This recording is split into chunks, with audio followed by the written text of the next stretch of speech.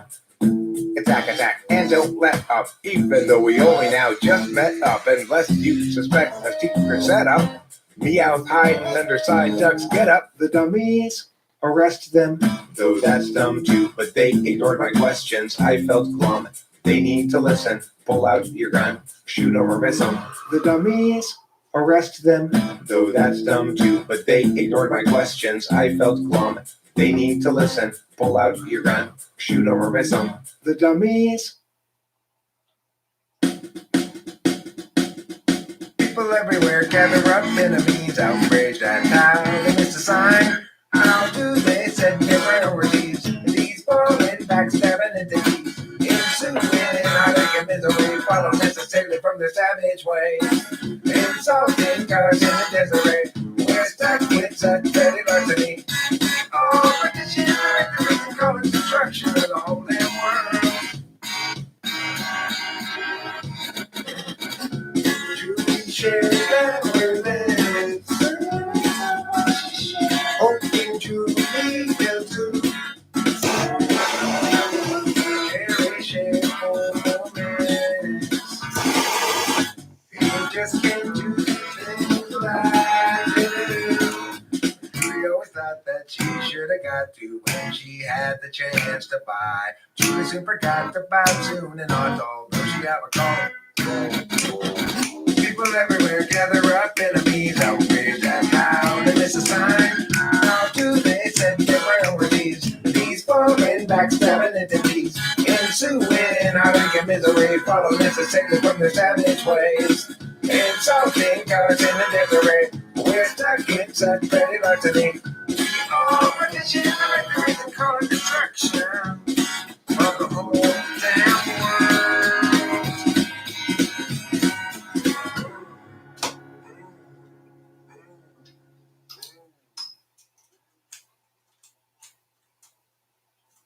$30,000 days, too many expectations, not even worth a damn. 30,000 nights to sleep off the intoxication, otherwise we won't escape the plan. I wasted half my days trying on another's way, but who can tell me my priorities? Is there anybody knows the key? 'Cause I'm tired of doing it wrong. Want direction and have all along. Wait until I know. Or is that just hesitation? Clarity's no good once your chance is gone. What I need to show is it so below my station. I'm tired of doing it wrong. I wasted half my days trying on others' ways. Who can tell me my priorities? Is there anybody knows the key? 'Cause I think I'm doing this wrong. 'Cause I think I'm doing this wrong. Doing this wrong.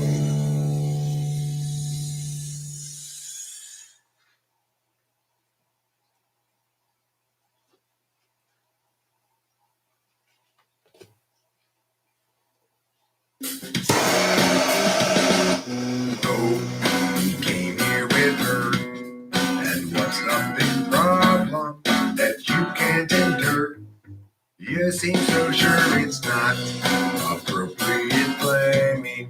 You blame things on Scott, despite getting caught.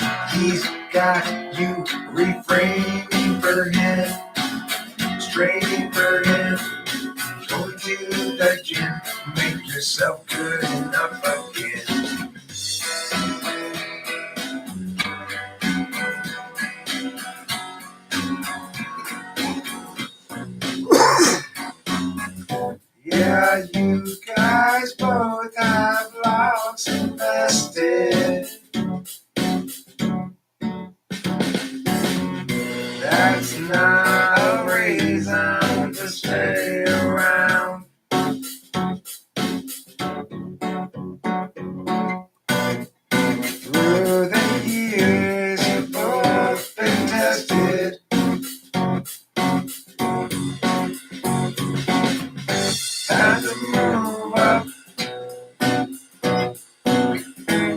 that higher ground.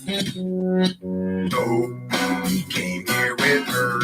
And what's the big problem that you can't endure? You seem so sure it's not appropriate blaming to blame things on Scott.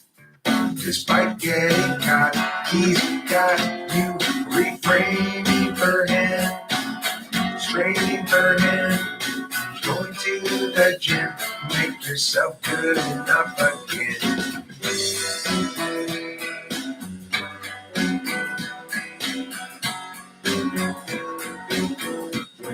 Be done with him.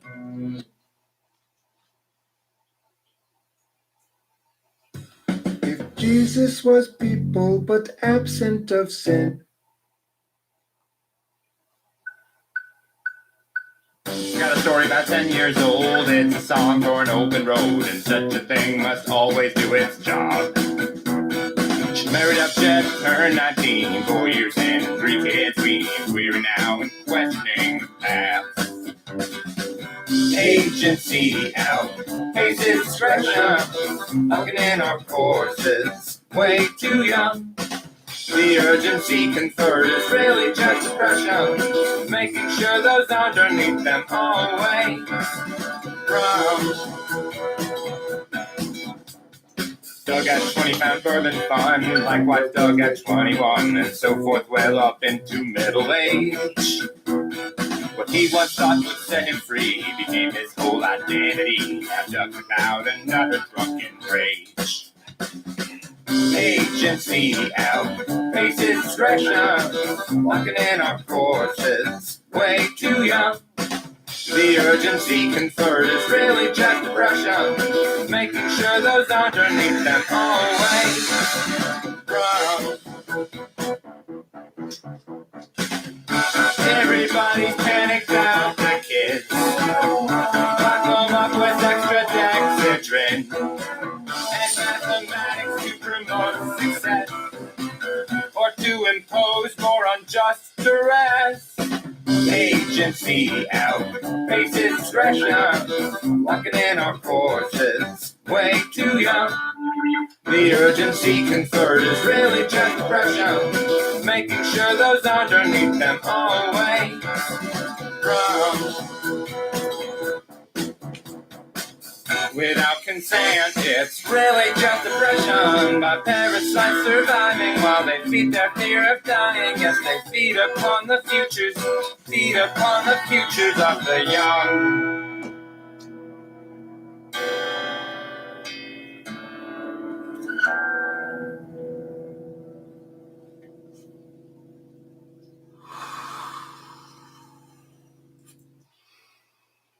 God damn it, we were promised a plague. Bodies in the streets.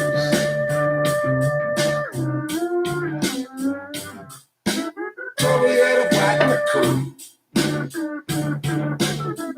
Not overburdened healthcare's hurt.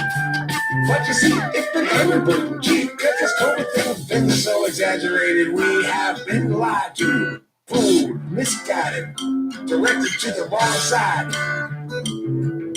Your cherry picking art is not gonna work. You don't know your stats, your data gathering methodologies are crap. Listen here, if you only test the sickest, what you think is gonna be the trick? Feeling scared, COVID-19. To destroy everything for the impression you bring. Feeling scared, COVID-19. To destroy everything for the impression you bring. Staring down. We swallow it down.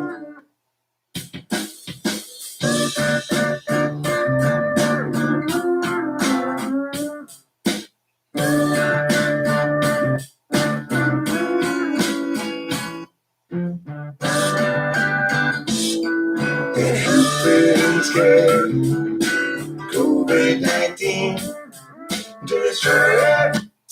All right. right, this is the last song, and then I'll stop my intermission. I'd just been sad.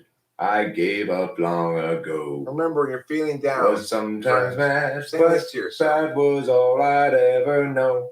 Since sad was all I'd been, I'd only mope and pout until I met a man named Ken who showed me how to whisper shout. I'm rich, I'm the best, I'm the greatest, I'm the greatest, I'm the best. I'm rich, I'm the best, I'm the greatest, I'm the greatest, I'm the best. I'd just been sad, I gave up long ago. Was sometimes mad, but bad was all I'd ever know. Since sad was all I'd been, I'd only mope and pout till I met a man named Ken who showed me how to whisper shout. I'm rich, I'm the best, I'm the greatest, I'm the greatest, I'm the best. I'm rich, I'm the best, I'm the greatest, I'm the greatest, I'm the best. I'm rich, I'm the best, I'm the greatest, I'm the greatest, I'm the best. I'm rich. I've just been sad, I gave up long ago. I'm the greatest. Was sometimes mad, but bad was all I'd ever know. I'm the greatest. Since sad was all I did, I'd only mope and pout. I'm the best. Till I met a man named Kid who showed me how to whisper shout. I'm rich, I'm the best, I'm the greatest, I'm the greatest, I'm the best. I'm rich, I'm the best, I'm the greatest, I'm the greatest, I'm the best. What's the matter with Chad? Is he terribly bad? Is he very like?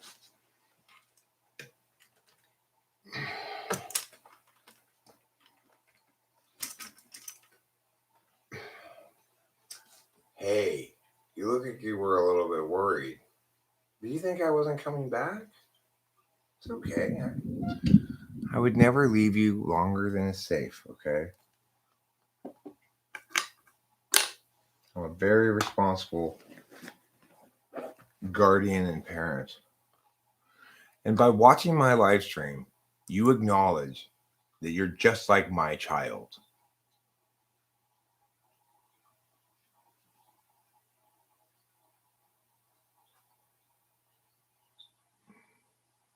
he said, you almost said, what a good TI user. You're just not willing to, even though it works so great as a story, you're not willing to go there.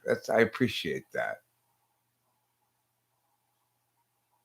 I'm really interested in talking to you because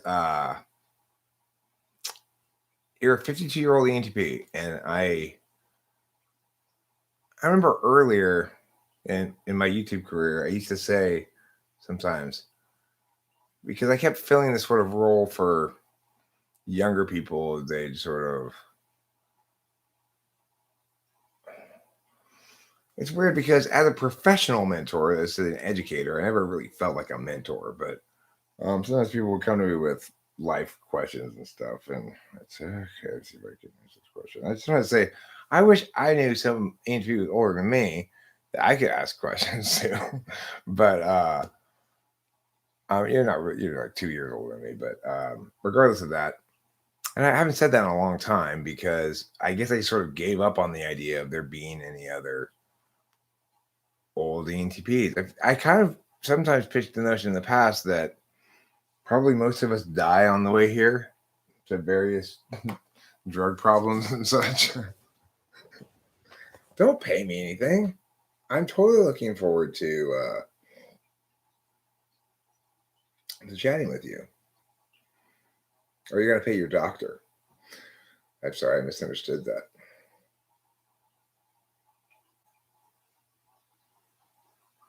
Fishes love swimming in apple juices.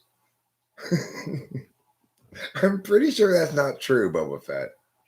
I'm pretty sure swimmings don't love swamming apple juices. I will be on your show. I'll be on your show. You don't have to pay me anything. I'm happy to go on your show. I'm always asking, will somebody who has some YouTube channel maybe ask me to go be on their show? I'm have this as a general request to the world. Like, it doesn't matter how big or small you are, I would be happy to go be on your show, and I can't get any takers. So I mean, nobody wants me on their show. So keep that in mind, right? I think it's gonna be great fun. What I do want from you though is for you to put a time and day down in the live chat right now, so I can put it on my calendar so it will actually happen. If you don't do that, then I'm gonna assume it's not actually gonna happen. But maybe I'll be wrong. You maybe have more follow up than me.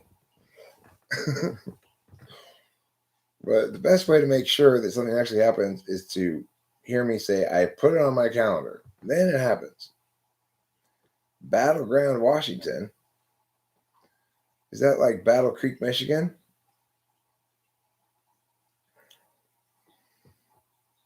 But without the creek in Michigan, but plus you're grounded in Washington? Is that near, what was that place called that I went to? Is that place near Buckley, Washington? I visited a channel participant here, channel person in Buckley, Washington. His family owns the local butcher shop there, and we had the most delicious meats and cheeses that we purchased in the butcher shop's trail mix that it makes there. We also got to visit Hambo's house and his parents. Me and Rachel did, and his mom gave us some strawberry jam, which was very nice. They have a super nice house in the forest and stuff.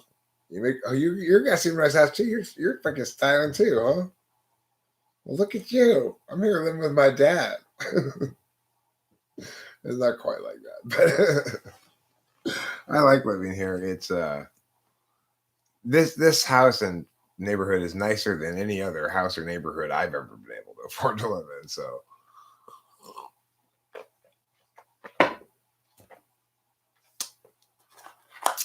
yeah, my mom's in a nursing home now. Rachel and I have the master bedroom, so it's pretty sweet. Pretty sweet, bro. It is pretty sweet, let me tell you. Well, if we could just hire a maid to do my laundry and something, Rachel wouldn't have to do it, you know?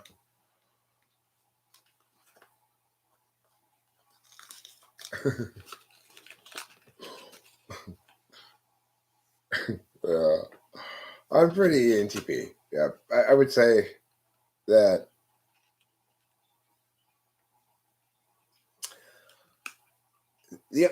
I don't think I'd be curious about this. I've had plenty of people come in here and say, okay, but I mean, Club ENTP, if you need to meet somewhere, we could just use my room. You could record it, or I could record it and send it to you. However you want to do it. But here's the meeting room I use. If you want to use Zoom, that's fine too, obviously. But if you don't have a standard thing that you use already, then this is super easy. I haven't gone to your channel yet. Did you link it, like I said? That's why I made you a mod. I don't know if you linked it or not. Oh, yeah, you did. Okay, I'll unmod you.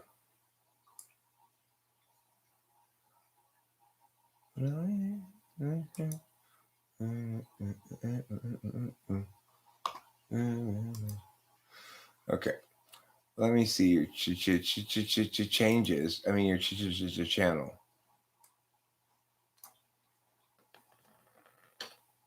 Cow and Cow. Episode 4 of Club ENTP. So loud.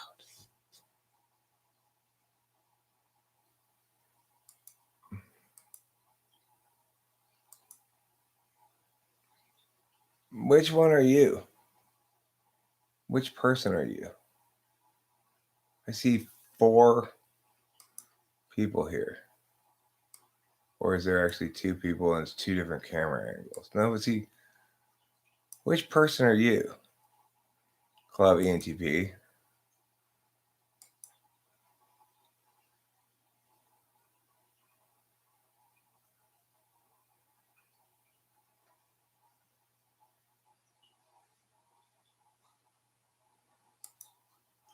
I'll subscribe to you.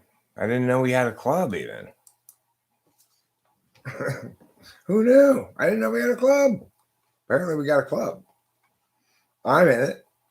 So that makes it, it gives them some, what do you call it? Legit, some street cred. ENTP street cred. I think I got a decent amount in my ENTP street cred bank account. Probably I'm not as rich in street cred in my ENTP bank account as, say, Galenko, but, got a fair amount of it.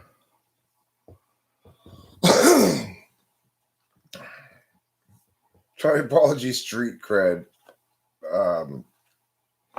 is a silly idea because it would imply that there's, some sort of formal cred to contrast with the street cred part about it. I don't know. I don't have street cred. I have regular cred. Thanks. Thanks a lot, Club ENTP. You're a friendly one, huh? You're being nice. Normally, we're known for correcting each other a lot.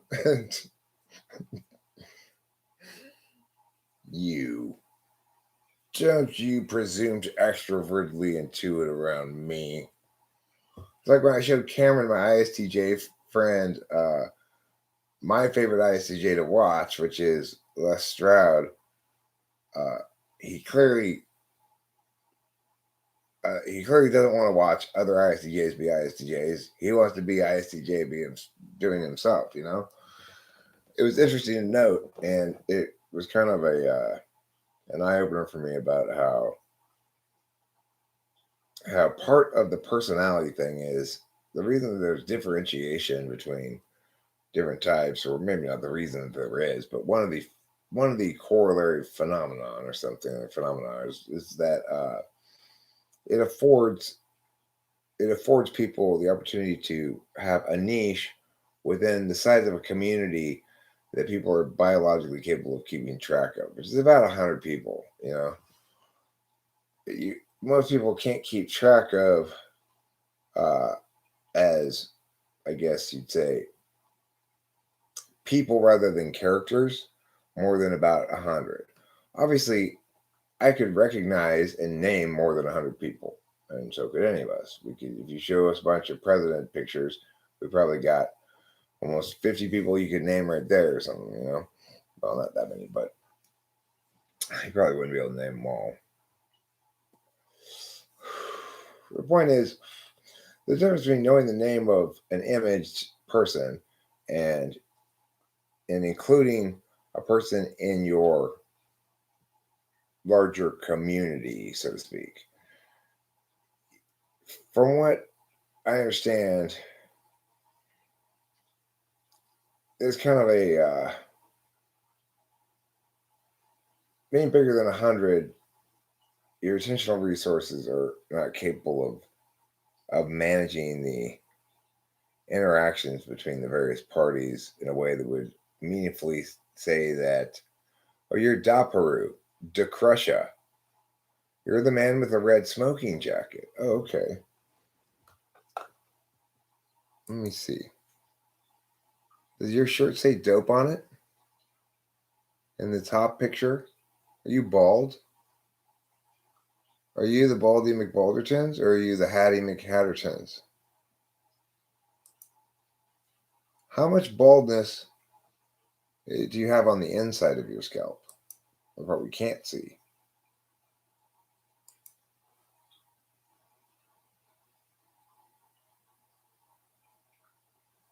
You can burn?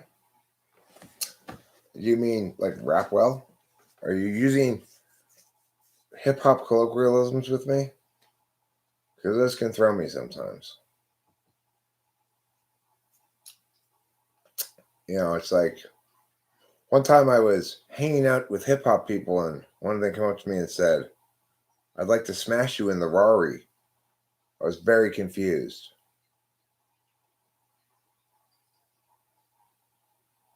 Oh, you're the girl. Is that a girl or not? I don't see any red smoking jacket. Where's the red smoking jacket? Nobody has a red smoking jacket on. I see 3 people here, not one red smoking jacket. You either can't tell what color red is, can't tell which article of clothing comprises a smoking jacket, or are lying. Okay, I haven't looked at it yet. I'm just looking at the channel. I'm looking at the channel right now.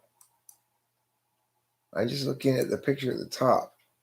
What's that thing on your head? It looks like a scarf or something.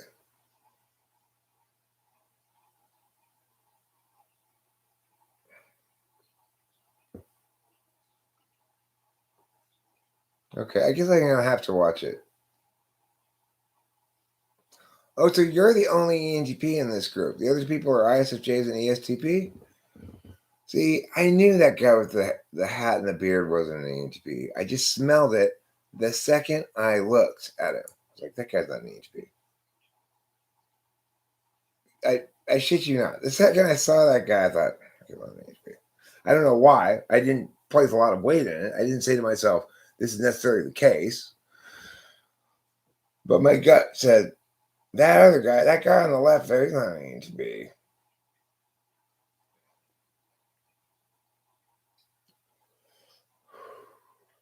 You've got the Tony Stark beard. I don't know which one you are.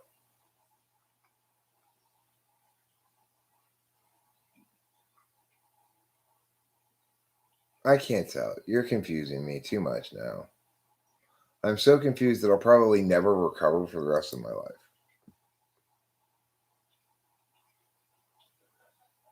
Interesting. For no particular reason.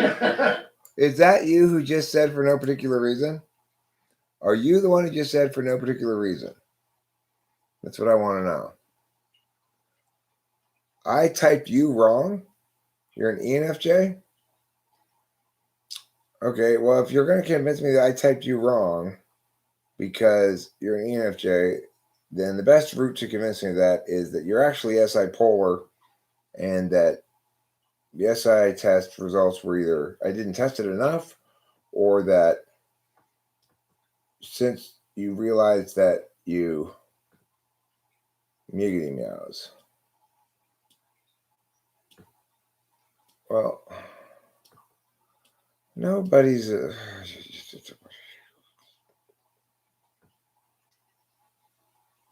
right. Usually, when we say somebody's a meow user, we mean they have it in the front of their stack. So nobody's an NE and an I user. The reason is because the nature of the relationship is one of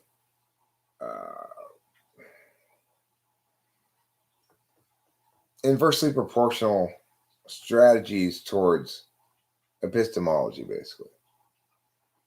In other words, to the extent that you're constantly trying to think of other possible things you might not have considered to have a more complete understanding of things, you are not waiting for the single, simple, clear answer to arrive. Now, that may additionally occur, but from a conscious perspective, you certainly aren't. Does dwelling on the past make you SI? Dwelling is too vague of a verb. So I've heard ENFJs speak about the past as though it were an important thing to factor into one's own self-evaluation, usually by saying you've got to let go of your past or whatever. What did I type you as, Lauren? The point is, why do you think I'm wrong? Is it because you concluded you're SI polar or some other reason? Okay, so that's what I need to know. If it's because you've concluded you're SI polar, then you're probably right. Okay? And you're probably right. I probably mistyped you. If it's because you think your TI is not good enough, that's not a good reason. Okay, if it's because you think you're extroverted, then I'd be probably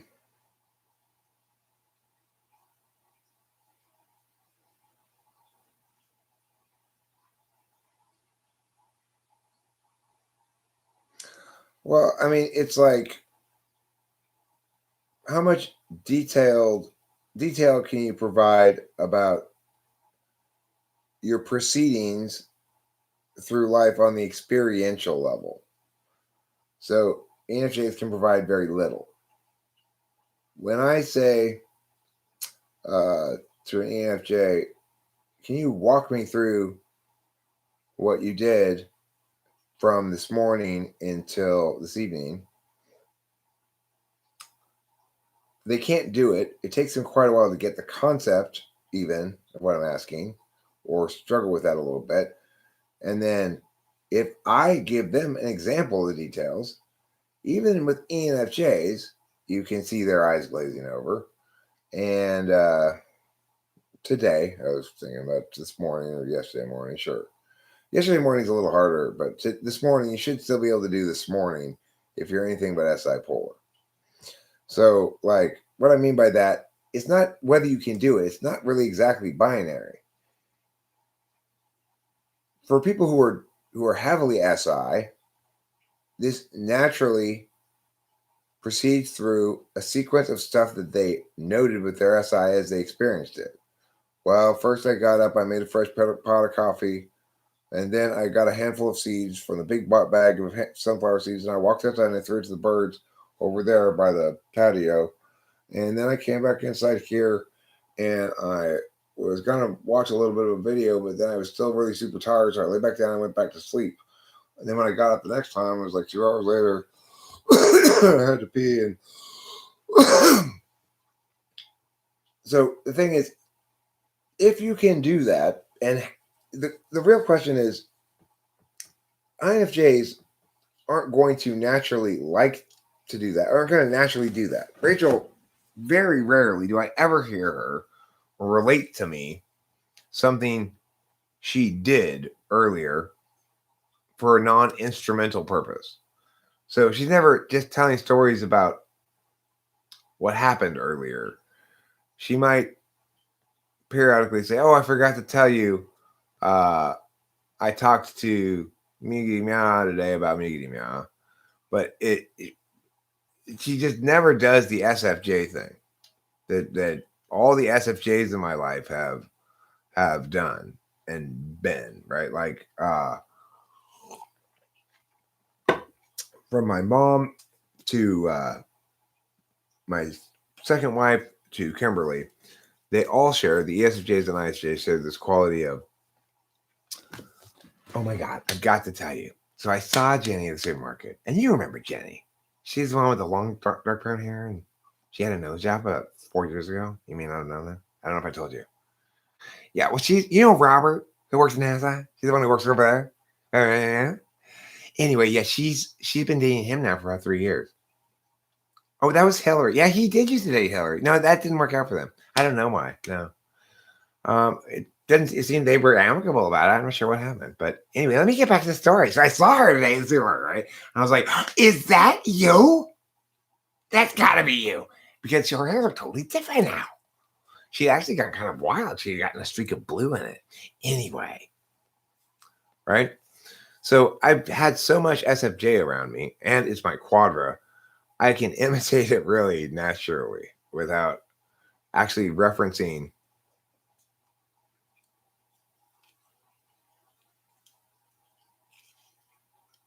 I didn't know 10 people unsubbed during the streamathon. So the thing is, INFJs can do it. I can teach it to INFJs, and they can do it about real. Well, it depends. Bod123. If there's more than one person they're talking to, the ESFJ talks one-on-one with their spouse like that. If there's a group of people the ISFJ is talking to, they seem consistently more extroverted in social situations than they are.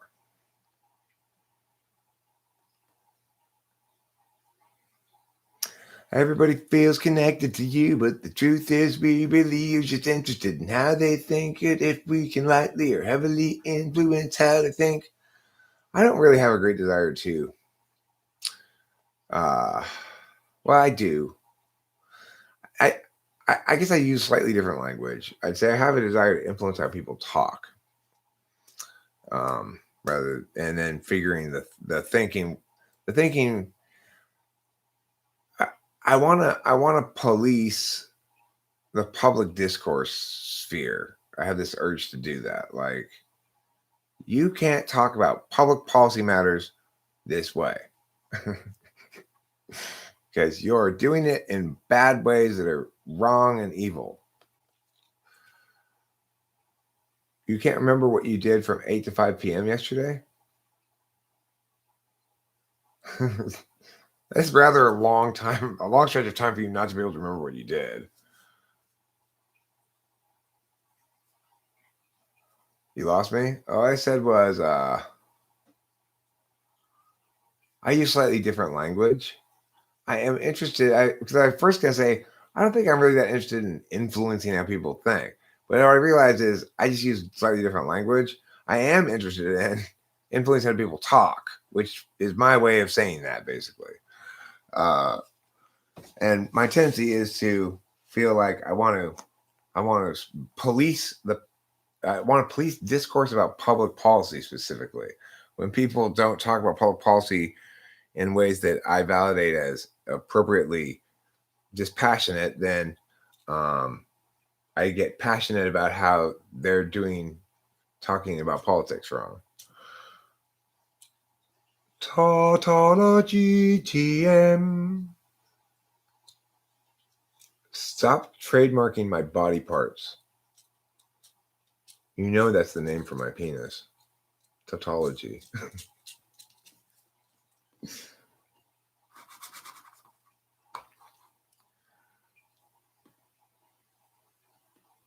How does INTJ-TI work?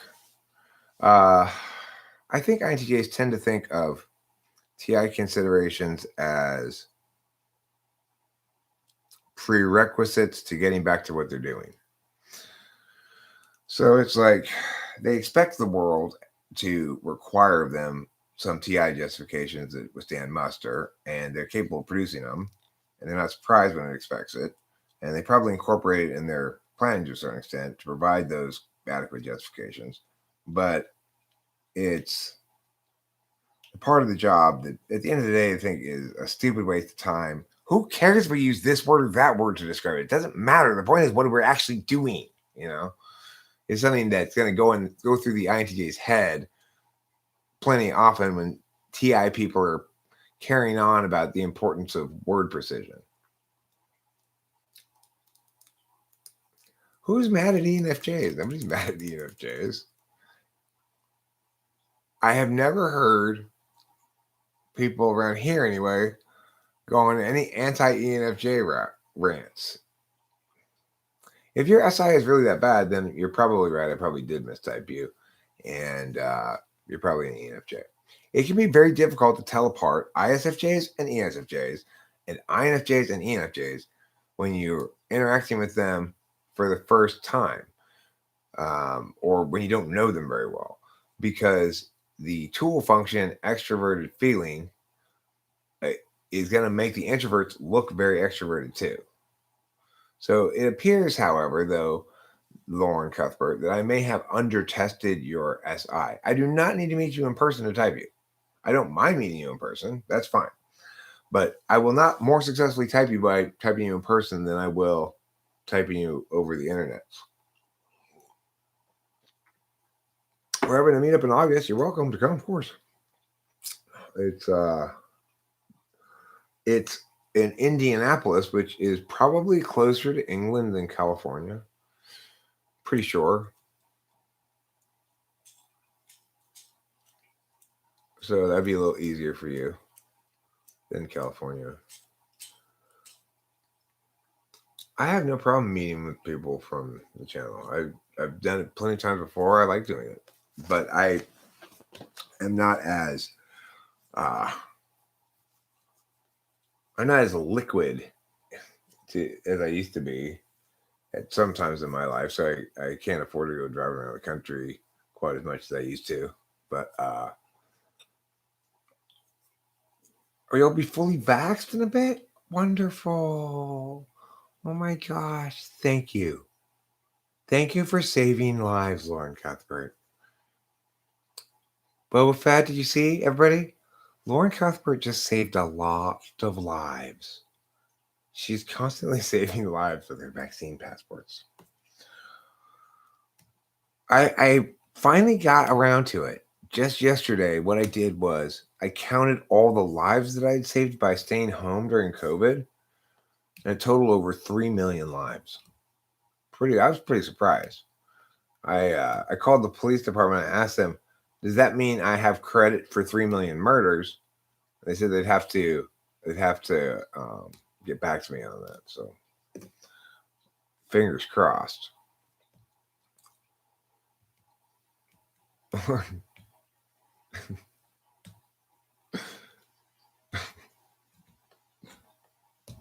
You know what? It would be a good shirt for a large titted nympho who'd been vaccinated. Stacked, waxed, and vaxxed.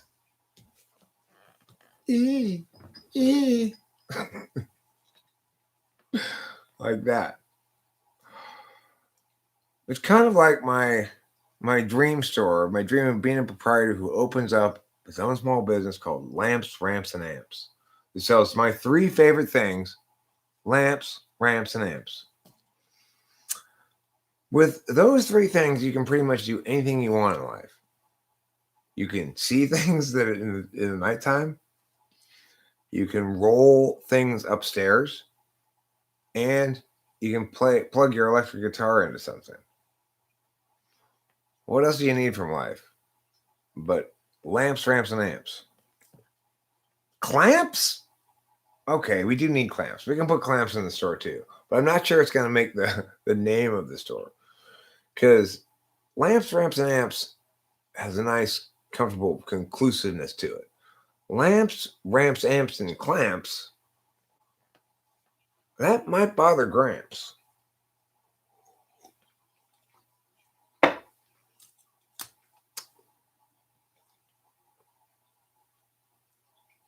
Yeah. And if we put champs on there and told people it was short for shampoos,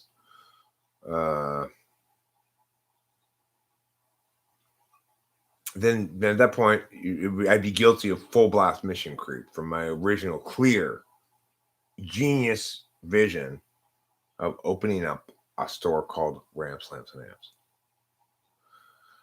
I mean, don't worry, Club ENTP. I'm not opening Ramps, Lamps, and Amps until after I open Food Cube, and after I open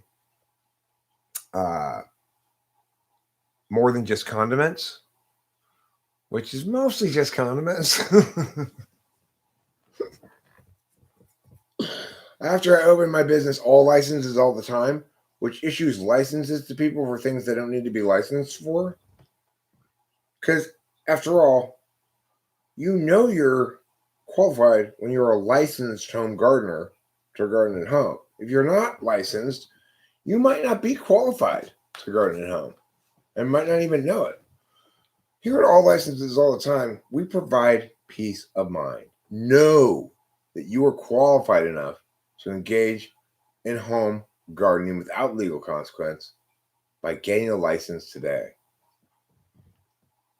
Don't leave it up to chance, Club ENTP. Don't leave that up to chance.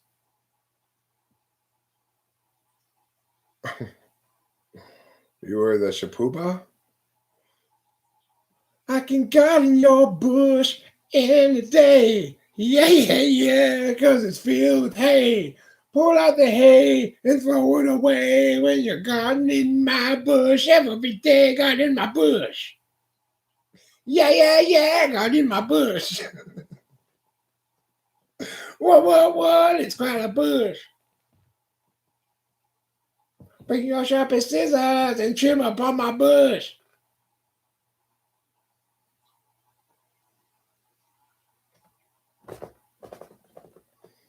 All licenses all the time. I'm already, you may not know this, I'm already a licensed metaphysician by decree of All Licenses All the Time, even though I haven't formally started the business yet, nor do I really plan to. Nevertheless, it's still issuing me licenses. Being a licensed metaphysician means that I can metaphorically prescribe pretend drugs to people. That's one of the advantages of being a licensed metaphysician. I can also, I'm qualified to pathologize your douchebaggery. So in other words, I'm licensed, so if I can tell the difference between a douchebag and someone who needs help. Hey, listen, I'm serious. I'm sensing a lot of anger here. I think you can need some help. I'm qualified to do that shit. I'm also qualified to say to people, my intuition was right. There's something off about you. In what order was I born? First, middle, and last. I'm the only child in my family. I'm the only child of an only child of a not only child.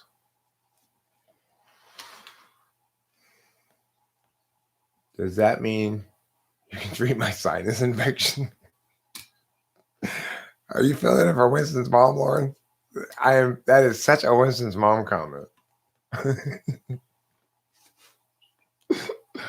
You're a soul theologist? Oh, you're a soul theologist and I'm a metaphysician. Wow. We're like colleagues. I'm surprised I haven't seen you down in the cafeteria. Are you also fluidly transracial like me?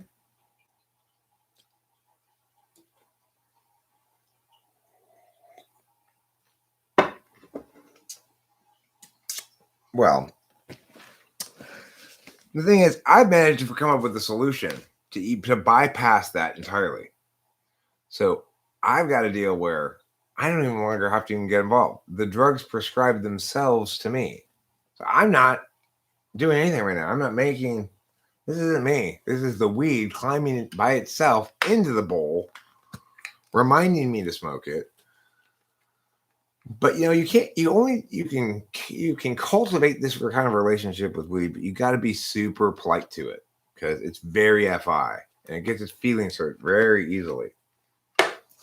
Hey there, little guy. Hey, so good to see you.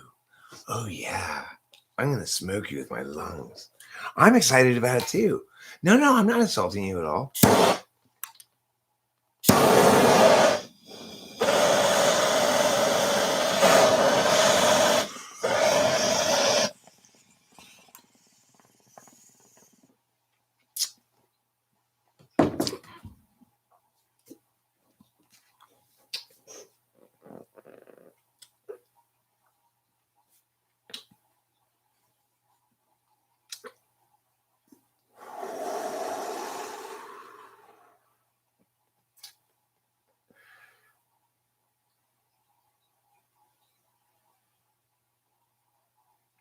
When people tell me God is my co-pilot, I like to say to them, "Oh, really? He was my mom's gynecologist. How interesting." And then they say to me, "Your mom was the Virgin Mary?" And I fall from there.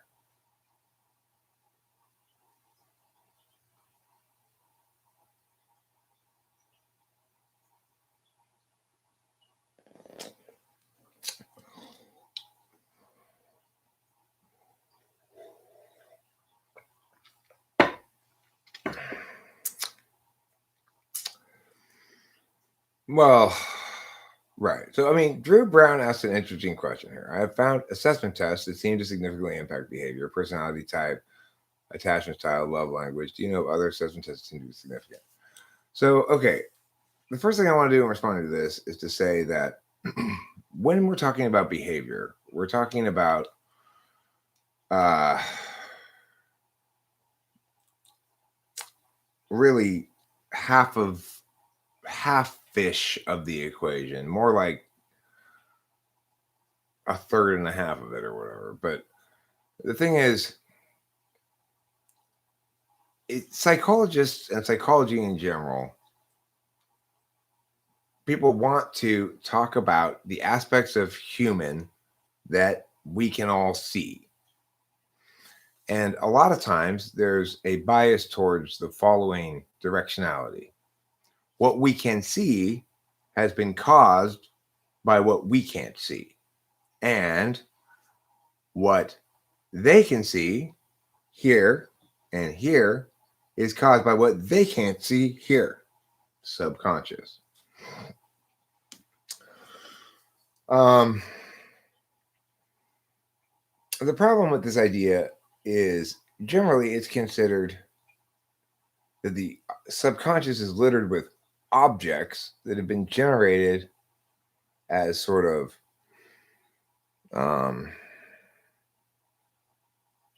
I guess leavings of experience. So trauma is a good example of this, where somebody says she's like that because she was traumatized. Well, what's really being said here is that the residuals, the leavings behind of the experience are significant enough to be the determinant factor on at least a reasonably significant number of specific behavioral questions that are normally determined on something else. So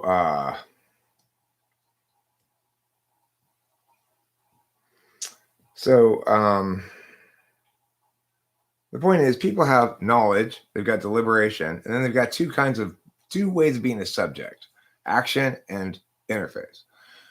When we're talking about assessment tests, they're generally going to be asking you to self-report on some internal stuff and some external stuff.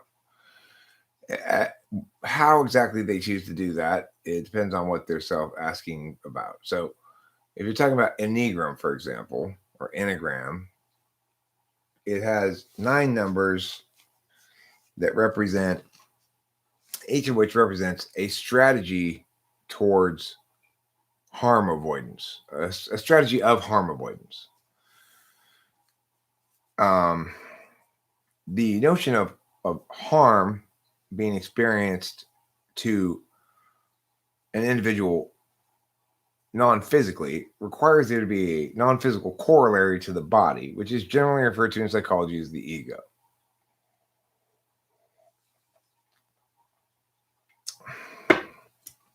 So,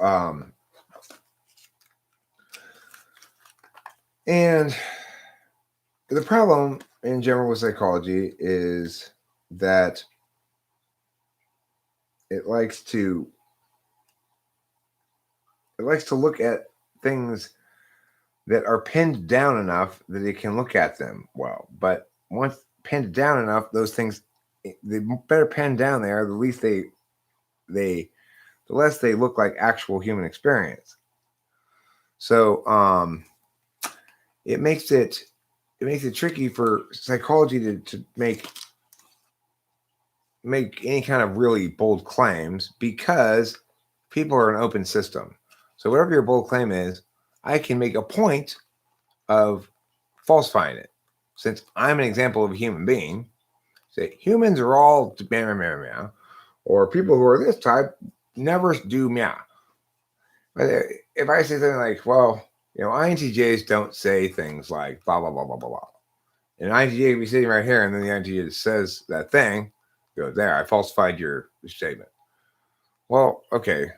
I mean, I didn't put all the contextual shit in, which is INTJs normally, in normal contexts, wouldn't express sentiment meow in expression style meow authentically. Read this later just for you. Thanks. I hope someday I can be as comfortable in my skin as you are. I'm extremely comfortable in your skin. I gotta say, it is the softest skin that I've ever been in before. And I want to thank you for letting me skin you and wear your pelt as my clothing here, and to have let me even iron on some decals onto it, which is really nice. I hope these come off when I return the skin to you. And I hope you're not bleeding too much right now without any skin. I'm assuming you've got some sort of, or you've got saran wrap or something. Probably would be the best thing to use. I'll give it back later. If I remember. If I don't remember, call me, okay? Oh, wait. I misinterpreted that. You meant as comfortable in my skin as you are in yours. I'm just being myself. Yeah. Well, what I say about this channel and is that I'll address that in a second, Drew Brown. Is that prior to it, I was starving for attention and ontologically not positioned to solve that matter, which is to say, before this YouTube channel and cognitive functions, I would have said, no, I'm not starving for attention. That's ridiculous. I would have viewed it as an attack, right? Like, because it wouldn't have validated my FE driven self-concept stuff. Starting this YouTube channel is part of how I've gradually given up all the limiting beliefs. Like, early on, I made a video that said, like, the title, like, oh, I'm doing this for attention. Because I realized when I started making YouTube videos and looking at the community and stuff that a lot of people in the community had, in some fashion, expressed a justification for their own existence. Like, people sort of intuitively understood that they were going to be asked, well, who were you and why are you saying shit? Why should we listen to you? Why are you talking so much, basically? Why are you asking for our attention? And the standard stock response was, I'm trying to help people. I want to help people. That's why I'm doing this. I want to help people. Well, I knew that's not why I was doing it. So I thought about it for a while, and I realized, oh, I'm doing it because I want more attention from people. I want to be the center of attention more. And it's like, that was really very liberating, because I kind of got the sense wandering on YouTube, like, oh shit. It's like everybody sort of, without discussing it, realizes that they're going to have to answer this question, and they've all defaulted to there's only one acceptable answer, which is I'm trying to help people. So part of the delightfulness of it was recognizing that there's this question that needs understanding more and discussion more, so that people can understand what's going on here. Because, well, that might be like FE safe to say that you're trying to help people from one angle. It's FE dangerous from another angle. It's like, who are you to presume to try to help me with what? What do I want your help for? Why don't you just instead try to delight me by entertaining me or make me feel pleased, like instrumentally, by teaching me something that I actually will find interesting and want to learn, or meow, meow, meow. I don't want to I don't feel any particular gratification from an engagement in which the other person walks away with all of the benefit. I have a couple of those kinds of instances. I'm not opposed to them. I'm not that selfish or whatever. I'm pretty unselfish, I guess, in some ways. But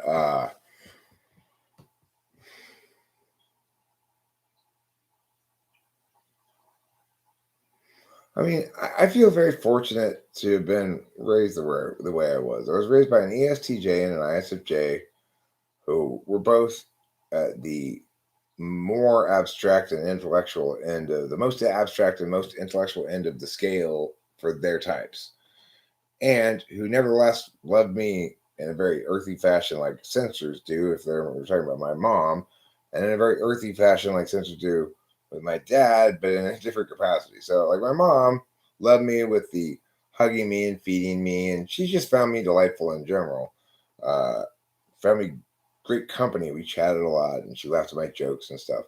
My dad, on the other hand, mostly seemed to find that being parenting involved making sure that your child did sufficient amount of chores. So my father's primary concern as a parent seemed to be the frequency with which I mowed the lawn, took out the trash, and other stuff like that. When I remember interacting with my dad as a kid, I either remember instances where I learned something because he corrected my bad TE and scolded me in some fashion, or I learned something because he corrected my bad SI, and I better not do that. Like learning, don't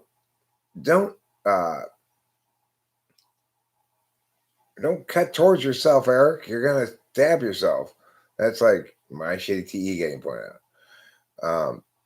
Don't move my shit, Eric. Right? Where's that thing, Eric? Son, have you moved my mouse? Oh, I did move it. Fuck.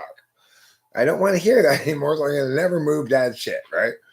But then he also, my childhood was also filled up with basically telling me, stop NEing so much. I've heard the expression from him many times, son, you do not need to reinvent the wheel.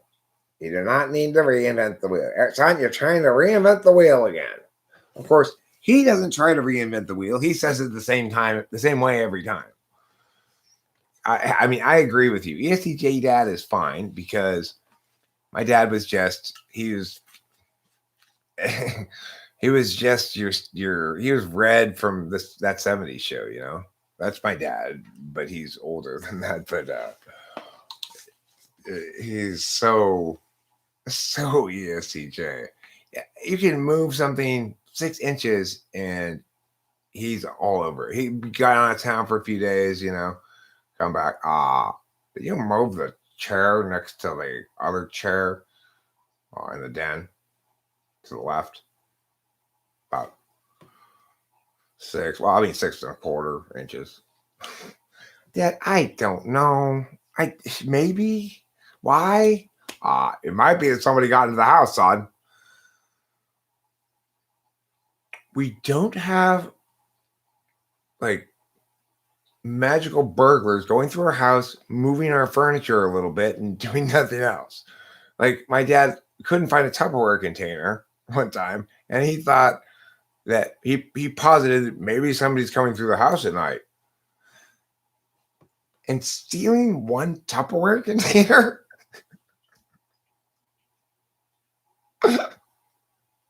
What? Why in the world?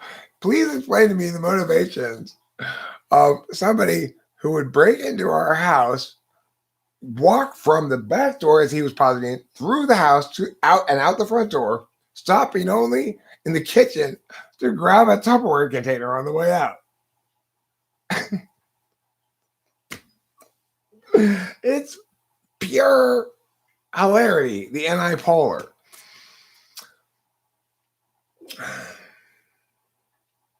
when my dad had an identity theft committed against them, or I mean, mostly very little damage because he called Delilah and I, and the whole family came together to go on identity theft defense. But regardless,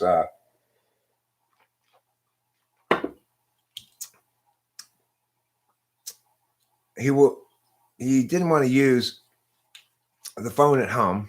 Part of the thing was they got into his cell phone because he had an old Earthlink email address. It was a mess, but his cell phone was not secure, and so he had to make a phone call. I said, "Well, just use the landline because we have a landline."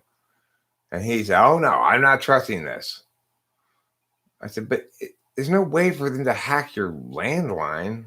I'm pretty sure, Dad, there's zero chance that they can do what they did to your cell phone with the landline.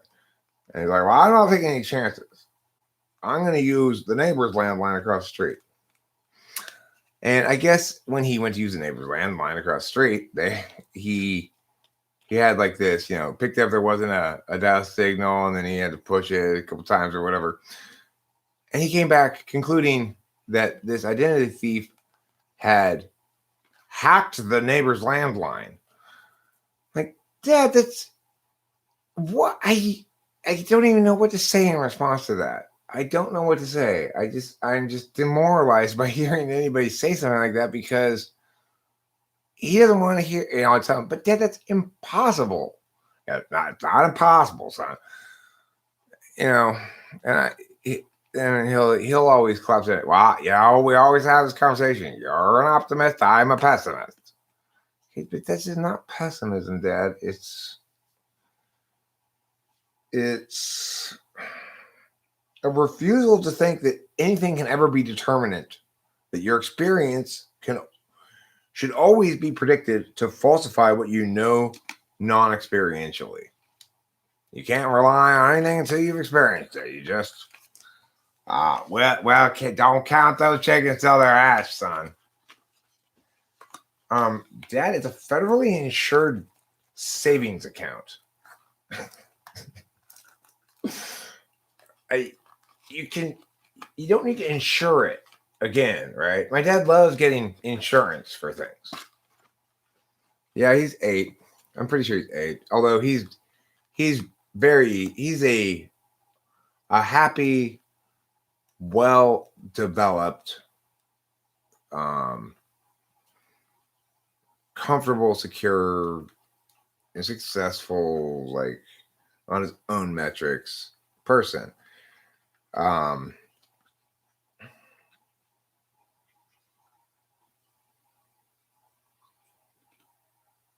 And I'm glad I'm getting to spend some time with him. I certainly had some emotions. You'll have to excuse me. Okay, overclipped. This will continue being empty indefinitely. Nothing's going to change the emptiness of this pack of cigarettes, Eric. It's time to say goodbye to it and throw it in the trash can. No matter how many times you look inside of it, more cigarettes will not appear.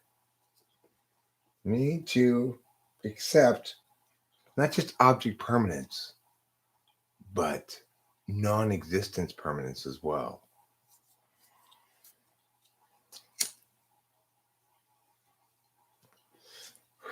Yes, the American Marlboro Red is what you might call God's own cigarette. There is no other cigarette that gets within 4 furlongs of the winning horse in the race, the American Marlboro Red Short. You can purchase Marlboro Reds in other countries. They are not the same thing. The Marlboro Reds they sell in Mexico, Canada, England, wherever. Those are not real Marlboro Reds. They do not have the same special chemical bite that these Marlboro Reds have. Before I went to China,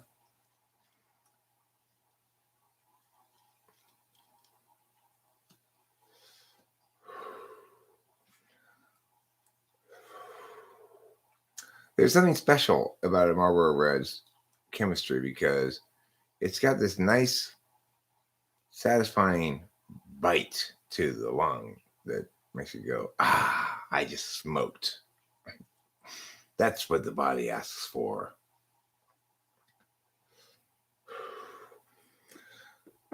Smoking, it does a body good, was my submission to the cigarette ad campaign contest. They rejected it because they said, one, I stole it from someplace else, and two, it was factually false. I said, but I spelled good G-U-D. They said it didn't matter. What are the effects of not enough sleep? Number one, being tired. Number two, feeling sleepy. And number three, yawning. Followed in quick succession by stretching like this and saying, boy, am I tired. I should go to bed. Those are some of the effects of not enough sleep. My audio, you are lathering on that FE. You aren't just buttering me up, you're buttering up everybody, huh? Do you make butter in your spare time? Do you not just ranch weed, but you ranch butter as well? Butter beasts. They should call cows butter beasts. You should change your channel name to Lord ENTP. No, I'm happy with my channel name. This is not. It was not ever really. For a long time, I rejected the idea that it was a typology channel, even though I mostly talked about typology. It's just because everybody doesn't want to watch my videos about random shit that I want to talk about. But it doesn't mean you get to define the identity of this channel as being linked to typology. Not in my watch, mister. This is not a typology channel, okay? This is more Eric than anybody could ever possibly need channel or want. You get out there and you watch those 6,000 videos, then come back and talk to me.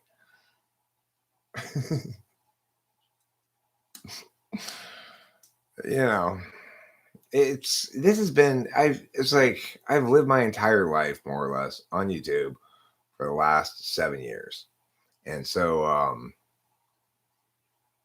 it's been a beautiful, incredibly rewarding experience. It really has. I've met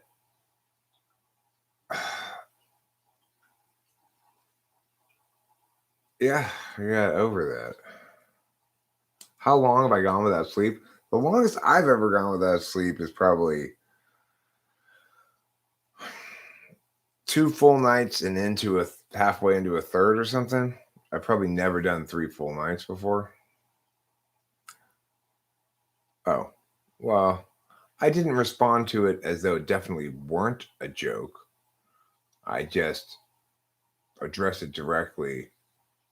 I guess I did respond to it as though it weren't a joke. But I didn't explicitly state that it wasn't a joke.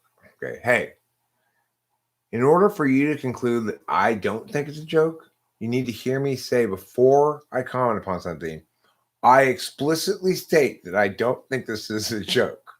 Okay? You can anticipate, you'll hear me say it all the time. So I'm being fair. Well, how long have I been live streaming? 2.5 hours? I need to stand up periodically. Yeah, I call it my exercise regimen.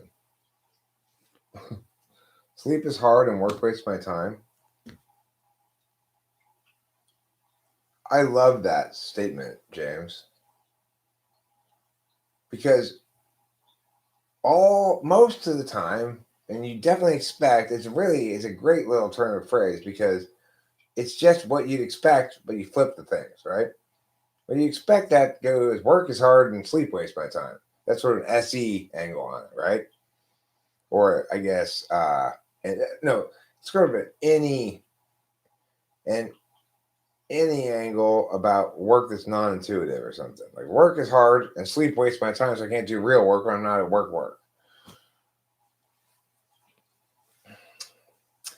I find sleep very rewarding when I'm sleepy. When I naturally sleep on my own, but by my own inherent sleepiness, rather than taking any kind of sleeping pill, I don't usually take any kind of sleeping pills, but sometimes I'll take a half a Klonopin from Rachel's, and it actually I kind of stopped doing it because it doesn't work as well as it used to. If you take a whole one, fine, then you'll sleep pretty hard. But even so, it's super slow acting. You need to take it like 3 hours before you want to go to sleep, and then it lasts a super long time. So I don't know. It's not a very manageable sleep aid for me. It has too much impact. I'll notice the whole next day that I'm flat, kind of.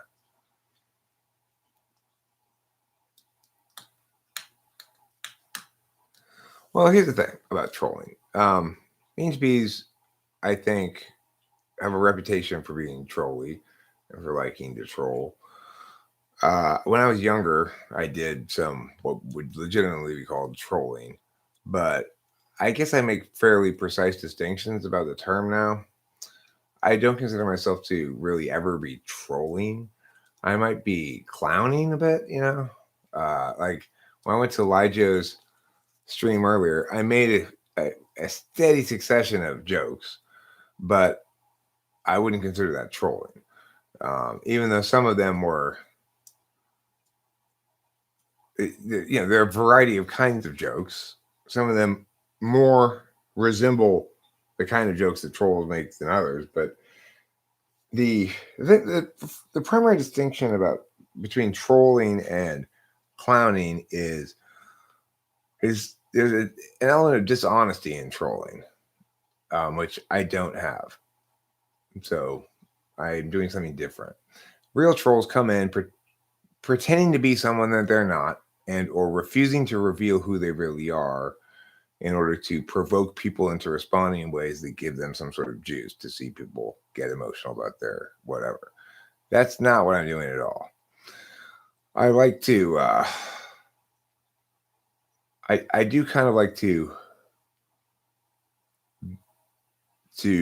say things that have a lot of impact narratively, maybe.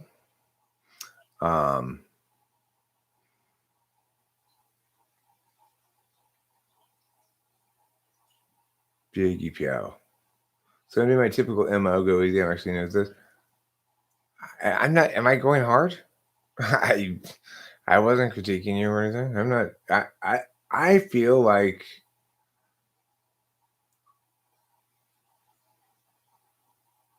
I don't.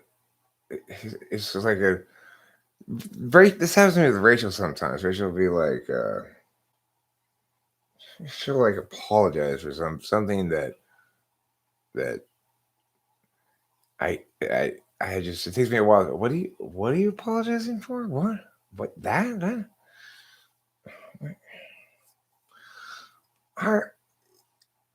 Everybody's so self-critical. Yeah. As I said in a live stream one time, what people need is not self-growth, it's self-acceptance. Because this idea that you have to grow yourself,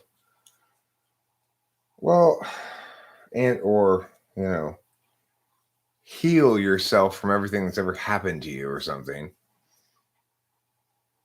It's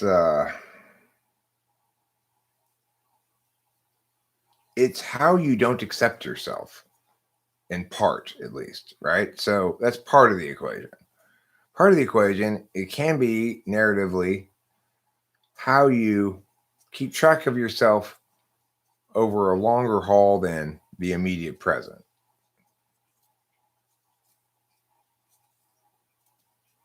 Yeah, people who communicate who communicate dishonestly. So in other words,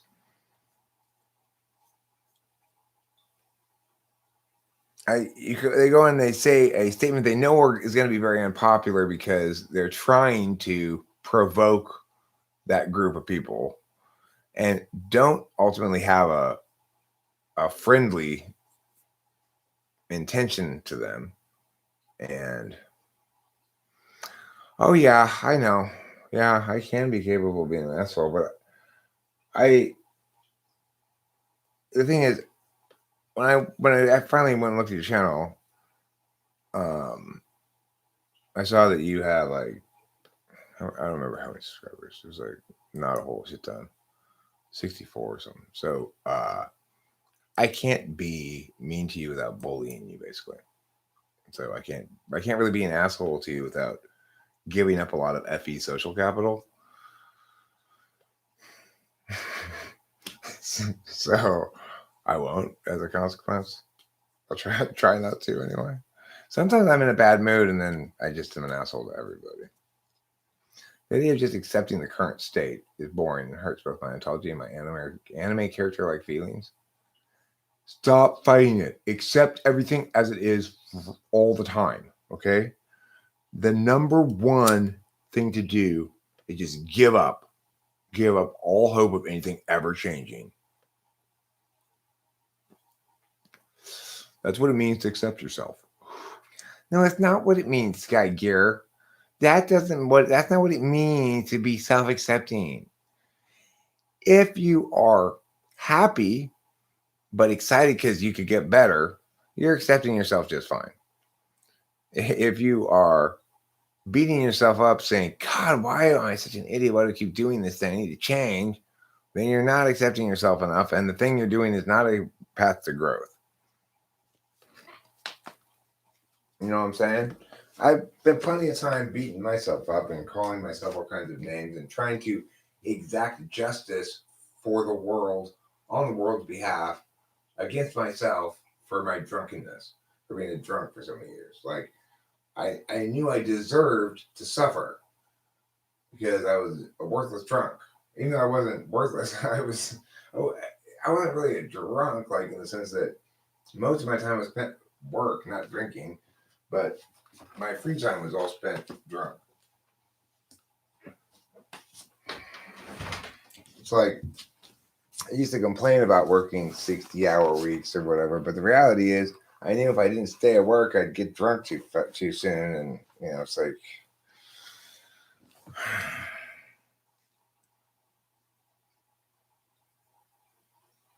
Pablo Picasso was never called an asshole because he was a feeler.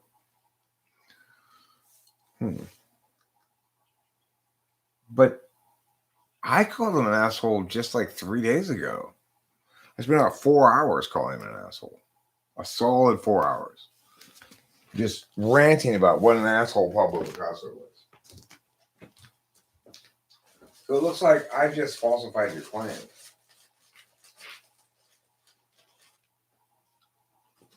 Perhaps you've not read my dissertation, Pablo Picasso, world's biggest asshole.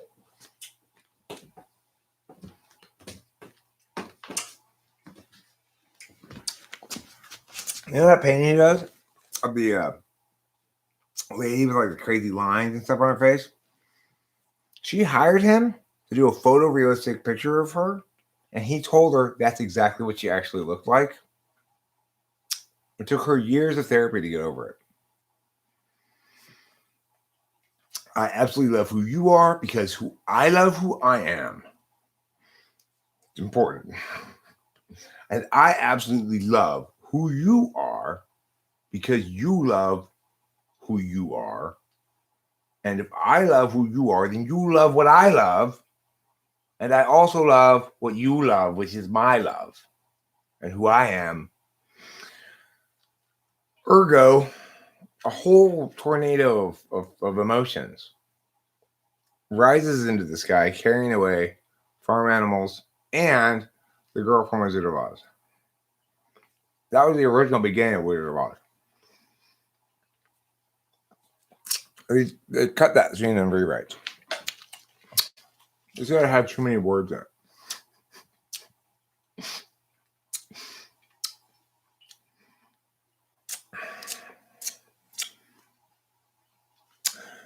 Efficiency and progress is as one to more. Now that we have a new Tyrann bomb, it's nice and quick and clean and get things done. Away with excess enemy. No less value to property. Kill, kill, kill, kill, kill the poor. Kill, kill, kill, kill, kill the poor. Kill, kill, kill, kill, kill the poor. It's not ha ha ha ha ha ha ha. Wise words. Now that is a message of social justice.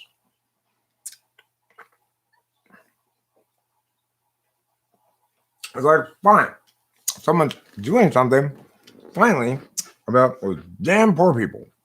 Justice. Of course, you know, Jello Biafra was big into that. That's why he also wrote Holiday in Cambodia. It's tough, kid, but it's life.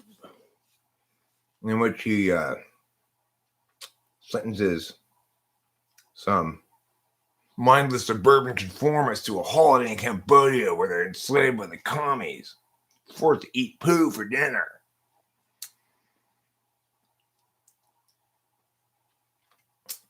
Is co-ladding half collaborating and half making a salad together?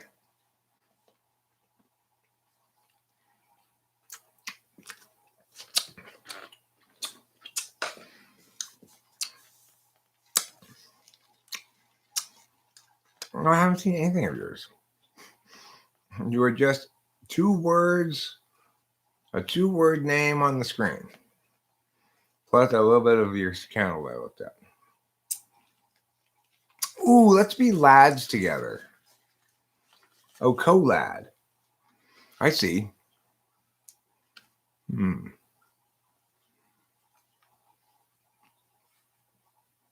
you know that lad is actually short for the word Latimer?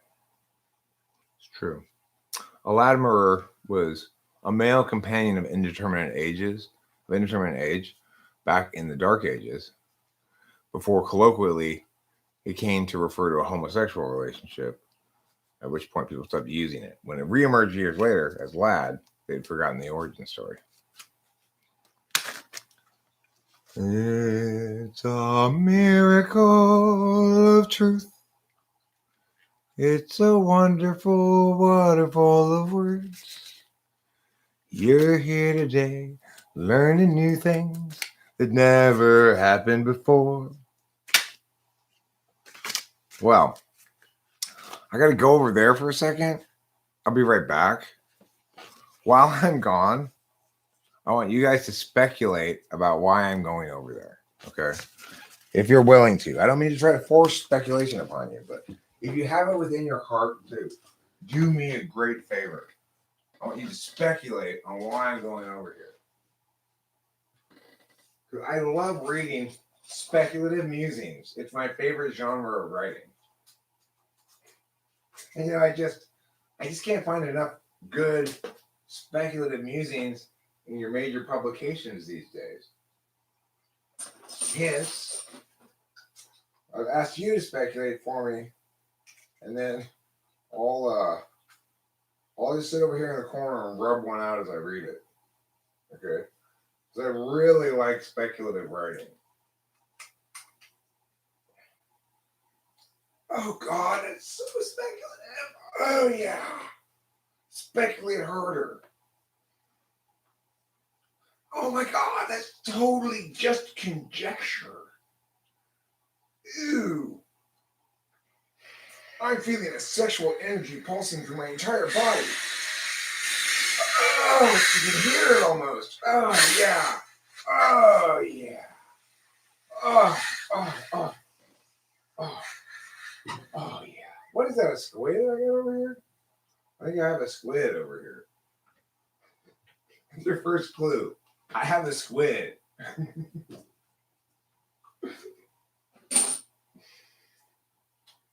We're going to play a game called What Do I Have? Your first clue is I have a squid. You have a squid? No. Why would I have a squid? That was a clue, not the answer.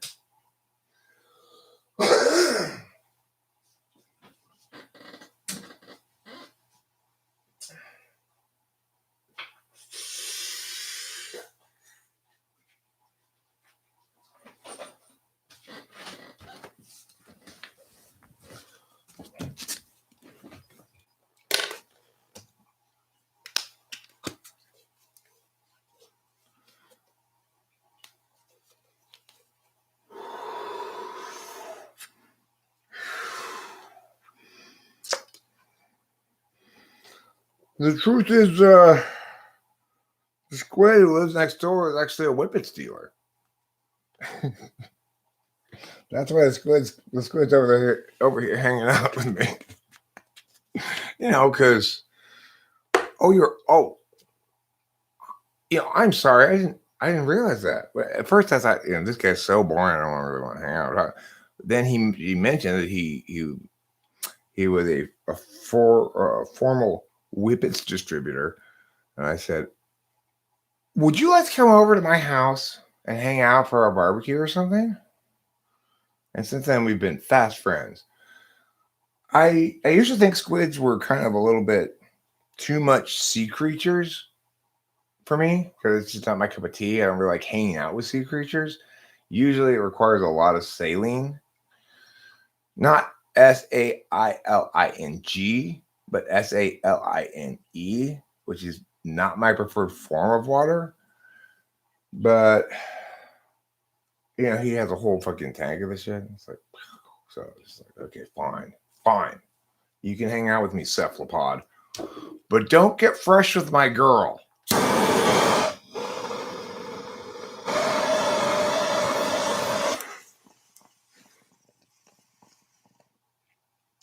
If you really are a cephalopod. For all I know, you could be an octopus who got a species change operation. Just add a beak, cut off some legs, voila, you got yourself a squid, right? Thanks, Club ENTP. I would note as an addendum, I also roll. So if you intended that to purposefully deny me access to claiming of impacts in the rolling category, I have to cut you off right there, buddy. Hey, I roll too.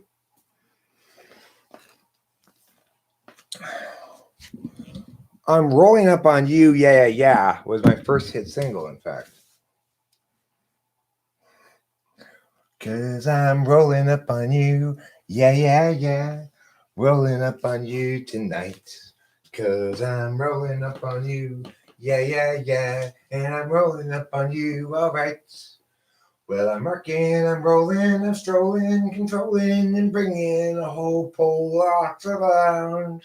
And you and me are gonna have some fun until we fall to the ground. That was my first hit single. It was a collab with Usher. You may remember it. In the middle of it, randomly says, Usher. That was the only part he added. So, he insisted on getting top billing on the song anyway, though. Freaking Usher.